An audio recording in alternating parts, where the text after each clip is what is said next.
Ma femme infidèle qui m'a abandonné pendant mon hospitalisation cherche maintenant le pardon après 12 longues années. Salut, je m'appelle Jason, homme de 47 ans.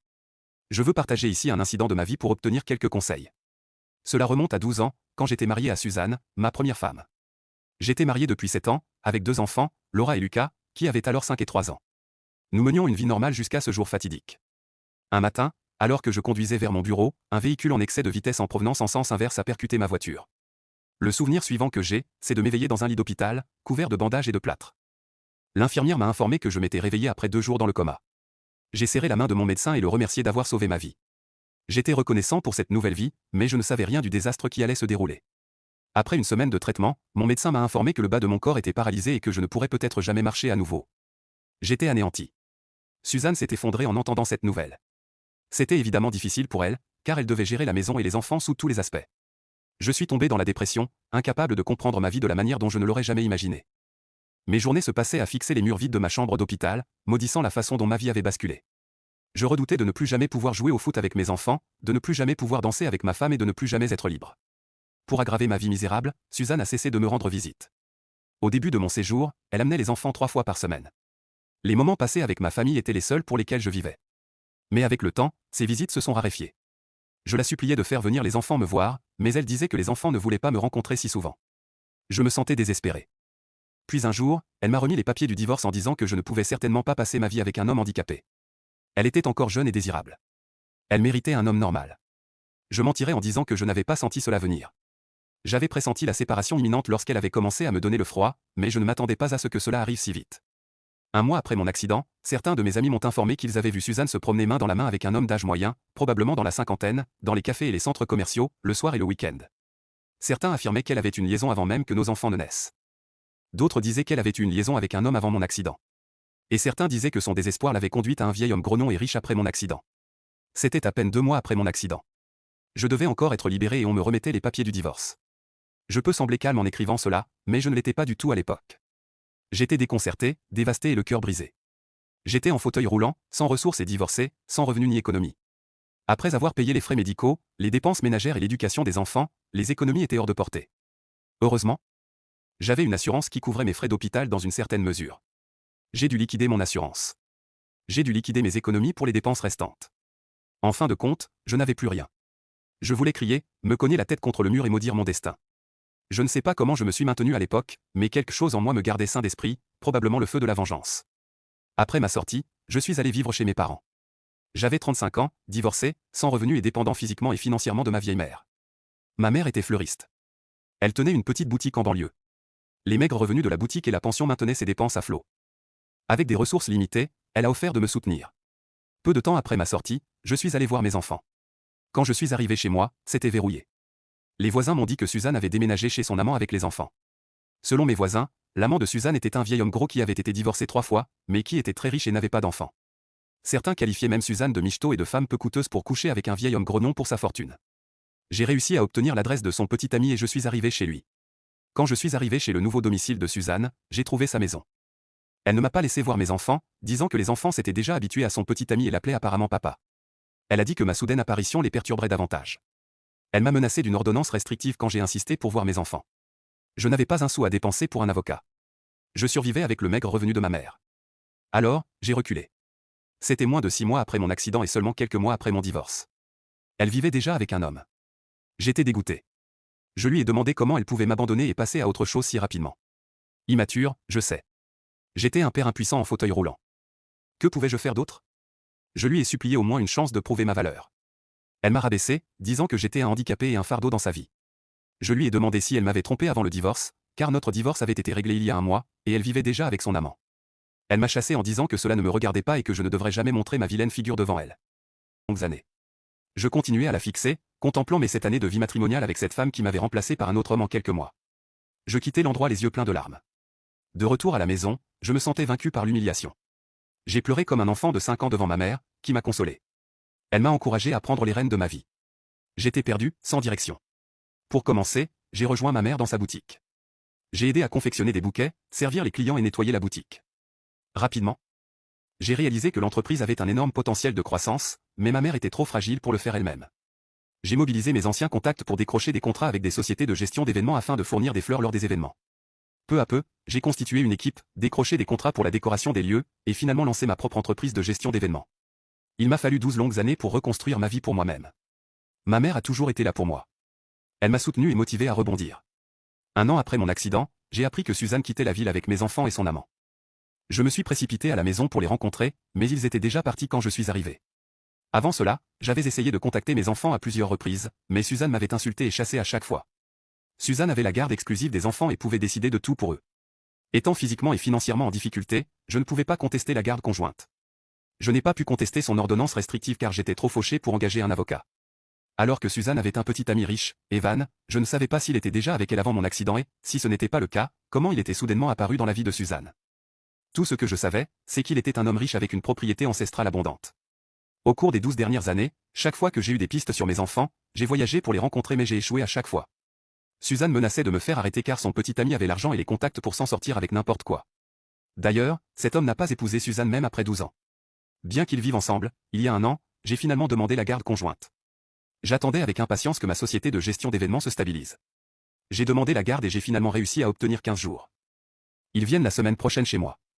Bien que Suzanne ait tout fait pour s'opposer à ma demande devant le tribunal, j'ai engagé un bon avocat qui a bien présenté ma cause, et j'ai obtenu 15 jours. De plus, mes enfants sont maintenant des adolescents, et on leur a demandé s'ils voulaient me rencontrer dans quelques jours. J'étais tellement effrayé que j'ai affirmé un oui. Je sais que je ne peux pas compenser les 12 années perdues, mais je souhaite passer du temps de qualité avec mes enfants. À mesure que le moment approche, je me sens à la fois nerveux et ravi. Ils ont maintenant 17 et 15 ans. Je sais que les adolescents sont exigeants de nos jours. J'espère que mes enfants ne seront pas trop méchants et toxiques. Je ne sais pas quelle histoire Suzanne leur a racontée au cours des 12 dernières années, et devrais-je leur dire la vérité sur leur mère? Je ne sais pas, avez-vous des suggestions à ce sujet? Comment devrais-je les approcher? Je suis super nerveux et super excité. Ma femme infidèle qui m'a abandonné pendant mon hospitalisation cherche maintenant le pardon après 12 longues années. J'ai une mise à jour assez importante. J'ai omis 2 informations cruciales dans ma publication originale, d'abord à propos de ma femme actuelle, Amy. Oui, je me suis remarié avec une femme magnifique il y a 5 ans. Amy est designer d'intérieur. Je l'ai rencontrée lors d'un événement où elle décorait le lieu du mariage et où nous fournissions les fleurs. À l'époque, je n'avais pas encore lancé ma propre entreprise. Ce ne fut pas un coup de foudre, mais nous nous entendions bien. Nous nous sommes revus lors de plusieurs événements au cours des mois suivants et sommes devenus amis. Elle était une mère célibataire d'une fille de 3 ans. L'idée de créer la société de gestion d'événements venait d'elle, car elle avait travaillé pour l'une de ces entreprises pendant de nombreuses années et avait les contacts et la connaissance du métier. Je me suis associé à elle pour lancer l'entreprise. Nous avons daté pendant un an avant de nous marier. Maintenant, nous vivons en tant que famille heureuse de 4 personnes, Amy, sa fille Mia, ma mère et moi. Sa fille était ravie d'avoir une grand-mère, tout comme ma mère. La deuxième information concernait l'indemnisation de l'accident. J'ai été heurté par un camion en excès de vitesse. Idéalement, j'aurais dû être indemnisé par la société logistique possédant le camion. Mais à l'époque, la société s'en est tirée en ne payant rien en manipulant les faits sur l'accident et en me faisant porter le blâme. Je ne pouvais pas me permettre un bon avocat à l'époque, donc je n'ai rien obtenu. Vous savez comment fonctionnent les grandes entreprises. Elles paient des sommes considérables à leurs avocats pour se protéger. Après mon mariage avec Amy, elle m'a suggéré de rouvrir le dossier, car nous pouvions nous permettre un avocat compétent. L'affaire est toujours devant les tribunaux, mais mon avocat nous a donné un indice positif selon lequel le jugement serait en notre faveur. Bon, revenons à mon histoire. Comme je l'ai mentionné dans ma publication originale il y a 3 mois. Mes enfants devaient me rendre visite après 12 ans de divorce. J'étais excité et nerveux, mais Amy m'a calmé et m'a soutenu tout au long. Je suis allé les chercher à l'aéroport. L'aîné, Laura, a maintenant 15 ans, et le cadet, Lucas, a 13 ans. Ils ont grandi pour devenir de beaux adolescents. Après les salutations initiales, nous avons manqué de sujets de conversation. C'était gênant pour nous 3. Sur le chemin de la maison depuis l'aéroport, j'ai essayé de briser la glace en leur demandant des nouvelles de leur vie scolaire et de la ville. J'ai délibérément évité le sujet de leur mère. Eux aussi n'en ont pas parlé. Les enfants étaient étonnamment silencieux. Peut-être cherchant une opportunité pour brancher leurs écouteurs, comme tout adolescent. En rentrant à la maison, nous étions tous dans le brouillard. J'étais dans le brouillard. Nous avons été accueillis par Amy. Les enfants semblaient choqués, comme s'ils n'avaient pas anticipé cela. Je ne sais pas pourquoi Amy a été une surprise pour eux. Si leur mère pouvait vivre avec un autre homme quelques mois après notre divorce, pourquoi ne pourrais-je pas me remarier? Amy avait aménagé la chambre d'Amy pour les enfants.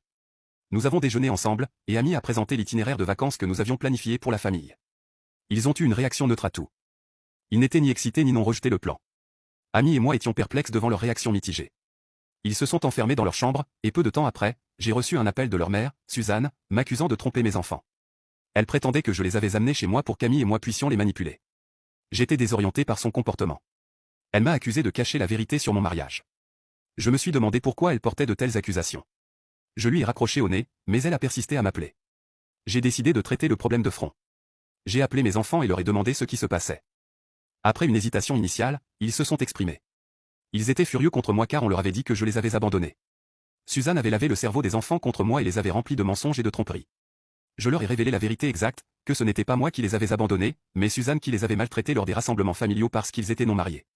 Suzanne continuait à vivre comme la maîtresse dans la maison de cet homme. Mon cœur saignait en apprenant l'adversité de mes enfants. Une fois toutes les vérités révélées, nous nous sommes serrés dans les bras et avons pleuré toutes les larmes de notre corps. Nous sommes partis en vacances d'une semaine en Floride et avons passé un excellent moment ensemble. Laura et Lucas ont sympathisé avec Amy et Mia, qui aura 8 ans cette année. Je ne pouvais pas être plus heureux de voir toute ma famille réunie. Mes enfants ont téléchargé nos photos de groupe sur les réseaux sociaux en les légendant famille heureuse. Dès que Suzanne a vu ces photos, elle les a appelés et les a réprimandés pour leur comportement insensé. Elle les a accusés de la trahir en sympathisant avec nous. Elle m'a envoyé un message, me menaçant de ne plus me laisser voir mes enfants si je faisais quelque chose pour les retourner contre elle. J'ai ri de ces menaces creuses et ai continué nos vacances. Après le retour de vacances, mes enfants ont rencontré mes proches. Mes proches les ont accueillis avec joie, et j'étais ravi de voir les anciens liens se raviver. Lorsqu'ils s'apprêtaient à partir, ils ont promis de rester en contact malgré les menaces de Suzanne. Ils ont dit qu'ils se sentaient étouffés de vivre dans cette maison et qu'ils reviendraient vivre avec moi une fois qu'ils auraient terminé le lycée. Je les ai serrés dans mes bras et leur ai dit au revoir. En rentrant chez eux, ils ont confronté Suzanne à sa méchanceté. Mais elle a retourné la situation contre moi, m'accusant de les avoir manipulés contre elle. Ma femme infidèle qui m'a abandonné pendant mon hospitalisation cherche maintenant le pardon après 12 longues années. Cela fait quelques mois depuis leur retour, mais nous parlons régulièrement. Il s'est passé beaucoup de choses au cours des 6 derniers mois après ma première rencontre avec mes enfants. Il y a 3 mois, le litige imminent avec la société logistique a été réglé. Devinez quoi? J'ai obtenu une indemnisation substantielle, non seulement pour l'accident mais aussi pour les injustices de la première procédure. Je ne suis pas sûr d'avoir mentionné cela lors du premier procès. La société logistique dont le camion a percuté ma voiture a manipulé le dossier et m'a accusé de l'accident. Par conséquent, je n'ai pas été indemnisé du tout. J'ai fait appel à nouveau, sur la suggestion de ma femme, et j'ai gagné cette fois-ci. J'ai annoncé la nouvelle à mes enfants, et ils étaient tout aussi ravis. Ils voulaient me rencontrer, et j'ai promis de les avoir de nouveau avec moi de manière permanente. Un mois plus tard, Suzanne s'est présentée à mon bureau. Elle m'a pris la main et m'a demandé pardon. J'ai été pris au dépourvu par sa soudaine apparition. Elle a admis qu'après mon accident, elle était devenue désespérée. Elle avait trouvé cet homme plus âgé qui voulait une sugar baby. Je ne connaissais pas tous ces termes jusqu'à ce que je les googlise ce jour-là. L'homme avait eu quelques expériences horribles avec une femme plus jeune qui avait disparu avec son argent après quelques mois. Il avait donc décidé de se contenter d'une sugar girl pas si jeune, Suzanne, qui avait 32 ans à l'époque. Suzanne avait 2 enfants, ce qui servait de garantie de sa loyauté. L'homme avait clairement indiqué qu'il ne l'épouserait pas et la garderait plutôt comme maîtresse parce qu'il ne voulait pas partager l'héritage avec mes enfants. Suzanne avait accepté ces conditions car il promettait de subvenir à leurs besoins et de financer leur éducation. Je lui ai demandé pourquoi elle n'avait pas cherché un travail. Elle a dit qu'elle n'avait jamais travaillé et n'était pas sûre de pouvoir gagner un niveau de vie similaire à celui que lui offrait gratuitement son amant. Elle a continué à dire qu'elle avait tout fait pour protéger l'avenir des enfants. Elle a maintenu que les enfants auraient grandi dans la pauvreté si elle n'avait pas pris cette décision. J'ai été tellement agacé par ses reproches que je lui ai crié dessus, disant qu'elle aurait au moins pu me donner une chance de rebondir. Si elle se préoccupait autant de l'avenir de nos enfants, elle aurait dû en discuter avec moi au lieu de sauter aux conclusions et de m'abandonner sans préavis. J'ai précisé que j'avais tourné la page et que ses supplications n'avaient aucune importance. Elle a évoqué tous ces moments heureux que nous avions partagés, comme notre jour de mariage, la naissance de nos 2 enfants, etc. Je l'ai repoussé en disant que j'étais une personne différente maintenant. Et tous ces souvenirs s'étaient estompés. Ils ne signifiaient rien pour moi. Elle a franchi la ligne en disant qu'elle et mes enfants étaient ma famille d'origine. Pas Amy et Mia. Elle a dit que Mia n'était pas ma fille et que je ne pourrais jamais avoir une vraie famille avec Amy et Mia. J'ai été dégoûté par la cruauté de son esprit. Elle a insisté pour que je la reprenne afin que la vraie famille puisse se réunir. Je lui ai clairement fait comprendre que j'aimais Amy et Mia. Et qu'ils étaient ma vraie famille et non elle. Elle a refusé de quitter mon bureau, créant une scène. Elle est partie seulement quand je l'ai menacée d'appeler la police. Je suis rentré chez moi et ai raconté cela à ma mère et à Amy. Amy était naturellement bouleversée par cela. Mais c'est une femme mature et n'en a pas fait tout un plat. Ma mère a dit qu'elle n'avait jamais aimé Suzanne à cause de son égoïsme. Ma mère a même dit que Suzanne était revenue vers moi uniquement à cause de l'argent que j'avais reçu après le règlement judiciaire. Cette femme est vraiment une grosse michto. Lorsque mes enfants ont appris le comportement de leur mère, ils l'ont réprimandée et lui ont dit de rester à sa place. Je ne suis pas sûr de savoir comment son sugar daddy a appris cet incident. Et il avait menacé de la jeter s'il essayait de me contacter la prochaine fois. Je ne pourrais pas être plus reconnaissant envers lui. La dernière mise à jour est que mes enfants emménagent avec moi ce mois-ci. Ils resteront brièvement avec nous avant que je ne les inscrive dans un collège à proximité. Ils voulaient profiter de leur vie universitaire et rester en internat. Je pense que nous devrions rester connectés, mais en même temps, nous donner de l'espace pour apprendre à nous connaître. Les enfants ont abandonné Suzanne. Et à la fin, elle se retrouve sans rien d'autre que son sugar daddy.